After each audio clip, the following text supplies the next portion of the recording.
तो बेटा अब हम फर्स्ट चैप्टर में पढ़ने वाले हैं वर्नियर कैपिलर, जो कि बेटा कैलिपर, वर्नियर कैलिपर एक बेटा एक छोटा स्केल होता है जिसकी लीस्ट काउंट क्या होती है भैया, लीस्ट काउंट होती है 0.1 मीटर। ठीक है, मतलब जो कम से कम नाप सकता है भैया, जैसे हमारा मीटर वाला स्केल है नॉर्मल नटराज वाला 15 सेंटीमीटर, 1 मिलीमीटर कम से कम नाप सकता है, ये 0.1 मिलीमीटर कम से कम नाप सकता है। कुछ बेटा इस तरीके का दिखाई देता है, आपके बेटा साइंस की लैब में मिल जाएगा, फिजिक्स वाले सर से बोलना, वो शायद आपको दिखा दें अगर उनका मन करे तो, बाकी तो चाय पीने से फुर्सत ही नहीं है सर को। अगला देखो, कोई बात नहीं बेटा, अच्छे सर होते हैं, बस वही है बच्चे पढ़ते नहीं ना, वो परेशान हो जाते हैं।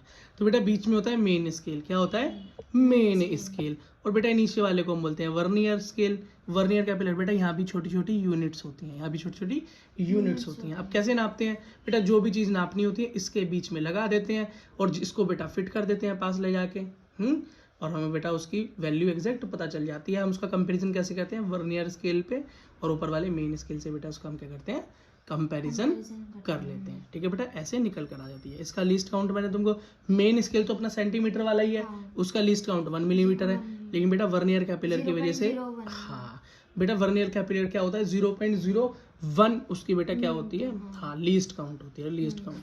तो बेटा मेन स्केल की डिवीजन, जो ऊपर ये डिवीजन दिखाई देती है उसको बोलते हैं MSD, महेंद्र सिंह धोनी नहीं, मेन स्केल डिवीजन। अगला बेटा वर्नियर कैपिलर की स्केल डिवीजन, मतलब वर्नियर कैपिलर जो नीचे वाला हुट्टा है उसको बोलते हैं बेटा वर्नियर स्केल डिवीजन। बढ़िया है याद करने में बेटा, डिवीजन का मतलब होता है ये नंबर और ये बेटा लाइंस के बीच में कितनी गैप है। तो बेटा वर्नियर कैपिटल और ये मेन स्केल डिवीजन को माइनस करें तो आता है 0.1 मिलीमीटर। तो बेटा निकालने की जरूरत नहीं, याद कर लो वर्नियर कैपिलर का लीस्ट काउंट 0.1 मिलीमीटर होता है, आसान है याद करना।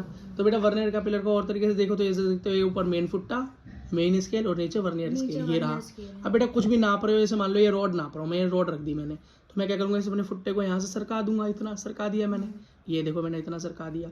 अब बेटा हम चेक करते हैं कि नीचे जो बड़ी लाइन है, देखा है ना आपने बेटा, ऐसा होता है बड़ी लाइन छोटी छोटी छोटी छोटी, बड़ी लाइन बेटा बीच में कितनी गैप होती है, 1 2 3 4 5 5 की गैप होती है।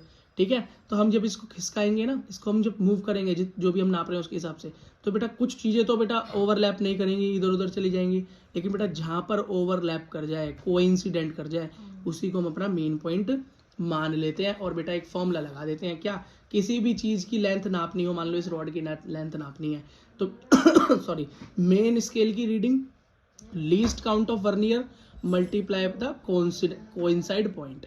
अब इसका मतलब क्या है बेटा, मीटर की मेन स्केल की रीडिंग, तो मेन स्केल पे रीडिंग देखते हैं कि कहाँ पर आया है फुट्टा। तो बेटा ये हमारा 6 सेंटीमीटर पे आया, सबसे पहले कहा 6 सेंटीमीटर पर आया, तो इस फॉर्मूले के अकॉर्डिंग 6 मिलीमीटर यहाँ लिखिए, सेंटीमीटर नहीं सॉरी मिलीमीटर यहाँ पर लगा दिया, प्लस लीस्ट काउंट। भैया लीस्ट काउंट तो वर्नियर कैपिटल के अंदर 0.1 मिलीमीटर होता है, हमने लगा दिया, इंटू 4 कहाँ से आया, ये आया बेटा जो पॉइंट हमारा कोइंसाइड हुआ, जो जिसकी लाइनें आपस में मिल गई, वो था बेटा 4, हमने यहाँ पर लगा दिया, लेंथ ऑफ रोड आ गई 6.4 मिलीमीटर। आसान है, बस बेटा यही फॉर्मूला इसके अंदर यूज होता है, बता दिया मैंने कैसे यूज होता है। अगला देखो बेटा अब ये जीरो एरर क्या है बेटा, जीरो एरर का मतलब होता है कि आप जब एक साथ रखने के बाद भी स्केल का MS, अगर ये मान लो नीचे वाला वर्नियर स्केल और ऊपर वाला मेन स्केल, बेटा जब कुछ भी ना लगाओ, नॉर्मल रखा हो कंडीशन में, बिल्कुल मैच होनी चाहिए। लास्ट वाली लाइन मिलने पे बेटा क्या होना चाहिए, यहाँ वाला 0 से स्टार्ट होता है और नीचे वाला भी 0 से स्टार्ट होगा, वर्नियर का मेन स्केल का भी, दोनों कोइंसाइड होनी चाहिए, दोनों क्या होनी चाहिए, बड़ा एक ही जगह होनी चाहिए। लेकिन यहाँ पर क्या हो रहा है बेटा, इस कंडीशन में जब आगे निकल जाए या पीछे रह जाए, मतलब सही जगह पे ना आए, तो समझ लो आपके वर्नियर स्केल के अंदर दिक्कत है, उसी को बेटा एरर बोलते हैं, उसी को हम जीरो का एरर बोलते हैं, क्योंकि जीरो मैच नहीं हो रहा तो जीरो का एरर बोलते हैं।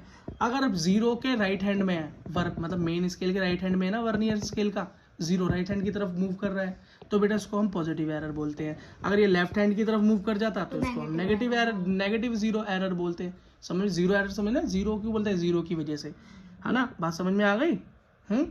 ठीक है बेटा, अब जीरो, अगर ये पॉजिटिव जीरो एरर फाइंड करना हो तो कैसे करोगे, zero error is subtracted from the reading that corrected the value. इसका मतलब क्या है बेटा, पहले तो जीरो एरर फाइंड करो कितना है, अब जो भी तुम आगे जाके वैल्यू फाइंड करना, उस एरर को उस मेन वैल्यू में से माइनस कर देना, तो एग्जैक्ट तुम्हें पता चल जाएगा कि क्या गलती है। जैसे मानो कि तुम्हें पता है भाई, मेरा जो मीटर है ना, जो मेरा स्केल है, मान लो कोई स्केल है आपका नॉर्मल, मैं जब स्केल में नापता हूँ तो ये 2 सेंटीमीटर फालतू नाप लेता है, हर चीज़ को क्या करता है 2 सेंटीमीटर फालतू नाप लेता है। तो मान लो मैंने कोई चीज़ नापी, एक पेंसिल का साइज नापा और वो निकल कर आया मेरा 12 सेंटीमीटर। तो मुझे पहले ही पता है कि मेरा जो ये स्केल है ये 2 सेंटीमीटर फालतू नापता है, तो मेरा निकाल कर उसने दिया 12 सेंटीमीटर। तो एग्जैक्टली पेंसिल होगी कितनी, 10 सेंटीमीटर। क्यों? क्योंकि 2 सेंटीमीटर मैंने एरर जो गलती थी 2 सेंटीमीटर हर में से गलत, वो हमने माइनस कर दिया। तो बेटा जीरो एरर पहले ही फाइंड कर लो, फिर उससे कुछ भी नाप लो और एंड में बेटा जो भी नाप कर निकला है उसमें से जो भी एरर की वैल्यू हटा दो, तो एग्जैक्ट वैल्यू पता चल जाएगी, ओरिजिनल वैल्यू पता चल जाएगी, है ना। मेरे को आपको जो मैंने एग्जाम्पल बताया उसे ध्यान रखना। तो बेटा जीरो एरर फाइंड करने का क्या तरीका है पॉजिटिव में, तो सबसे पहले जीरो, सेम फॉर्मूला यही यूज होगा, ये देखो ये वाला, यही वाला। तो मेन स्केल की रीडिंग जीरो से स्टार्ट होती है, तो जीरो प्लस 0.1 का मतलब क्या है बेटा, मिनिमम लीस्ट काउंट। ये देखो देखो लीस्ट काउंट, लीस्ट काउंट। अगला बेटा ये 3 क्या है, 3, तो बेटा ये पॉइंट कोई तो कोइंसिडेंस हो रहा होगा, कोई तो कोइंसाइड हो रहा होगा। तो बेटा मेरी इस कंडीशन में 3 हो रहा है, तुम्हारी में 4 हो रहा हो, 5 हो रहा हो, या क्वेश्चन में एग्जैक्ट दिया होगा भैया यहाँ पर कोइंसाइड हो रहा है, ठीक। तो आप क्या करोगे, वही इसी फॉर्मूले के हिसाब से कोइंसाइड पॉइंट लिखते हैं ना, जो फॉर्मूला यूज हो रहा है बेटा वही वाला हम लगा दिया, आंसर आया 0.3 मिलीमीटर। मतलब ये एरर है आपके वर्नियर कैपिलर में, ये एरर है। और मान लो तुमने वहां पे से कोई रॉड मेजर की, वो आई 52.9 मिलीमीटर आई, उस जो गलत वाले वर्नियर कैपिलर से नापी है। अब आपको पता है उसमें ये क्या है, 0.3 मिलीमीटर की गलती है, इतना फालतू नाप रहा है वो, पॉजिटिव एरर है ना। हाँ पॉजिटिव एरर मतलब इतना फालतू नाप रहा है, तो हम क्या करेंगे, माइनस कर देंगे इसमें से 52.9 में से 3 माइनस करें 0.3, आंसर आ गया। तो बेटा एग्जैक्ट वैल्यू ये है, जो मैंने बताया था ना 2 सेंटीमीटर फालतू नाप रहा था, नाप कर पेंसिल बताई 12, हाँ तो मैंने 12 में से 2 माइनस करके बता दिया कि भैया होगी 10, वो तो मेरा फालतू नापता है।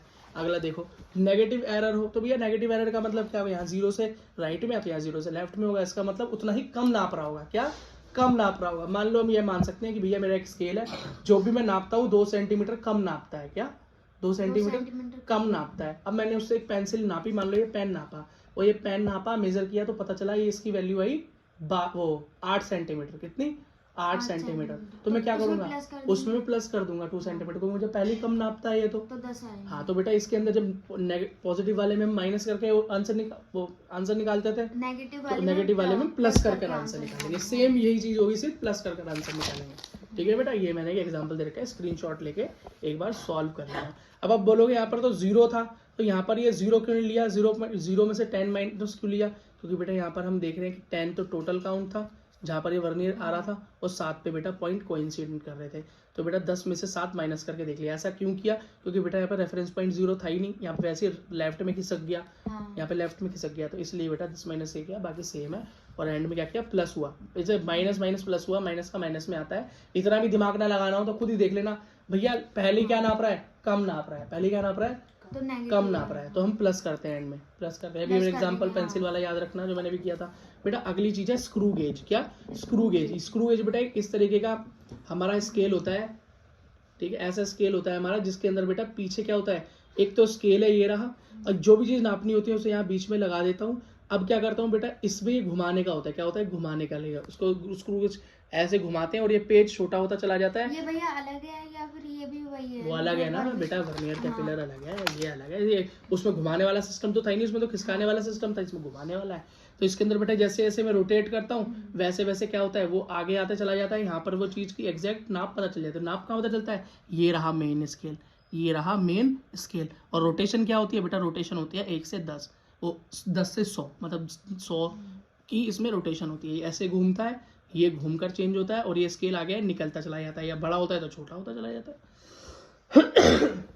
और बेटा इसका लीस्ट काउंट क्या है, ये और भी छोटी चीजें नाप सकता है, तो उसका लीस्ट काउंट है 0.01 मिलीमीटर, क्या 0.01 मिलीमीटर, ठीक है। तो वही बेटा रीडिंग का फॉर्मूला तो वही है, main scale reading plus circular scale count. ये सर्कुलर स्केल का है, तो बेटा एक ये सर्कुलर स्केल घूमने वाला, और ये मेन स्केल जो नीचे है, जो मूव नहीं होता, सिर्फ आगे पीछे बढ़ता है। तो बेटा इसकी रीडिंग निकालने के लिए याद रखना, मेन स्केल में जो भी रीडिंग है और सर्कुलर में जो भी रीडिंग है, दोनों को प्लस कर देना। अब बेटा इसका जीरो एरर कैसे निकालेंगे, जीरो एरर का मतलब है कि बेटा वर्नियर स्क्रू गेज के अंदर यहाँ पर देखो कि बेटा जब ये रेस्ट पे होगा, रेस्ट का मतलब जब ये जीरो होगा, जब ये जीरो होगा, जीरो जीरो होगा। तो बेटा यहाँ पर स्केल भी क्या होना चाहिए, पूरा का पूरा अंदर चला जाना चाहिए, पूरा स्केल अंदर चला जाना चाहिए और एक भी रीडिंग बाहर नहीं दिखनी चाहिए, एक भी रीडिंग बाहर नहीं दिखनी चाहिए, ठीक है।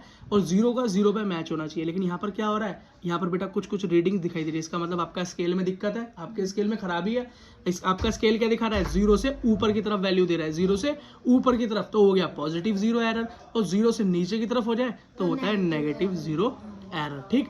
पॉजिटिव का मतलब फालतू वैल्यू दे रहा है, क्या दे रहा है, फालतू वैल्यू दे रहा है, तो फालतू में क्या करेंगे बेटा, माइनस कर लेंगे, और नेगेटिव में कम दे रहा है तो हम उसमें प्लस कर लेंगे। इसके साथ बेटा हमारे ये दोनों खत्म होते हैं।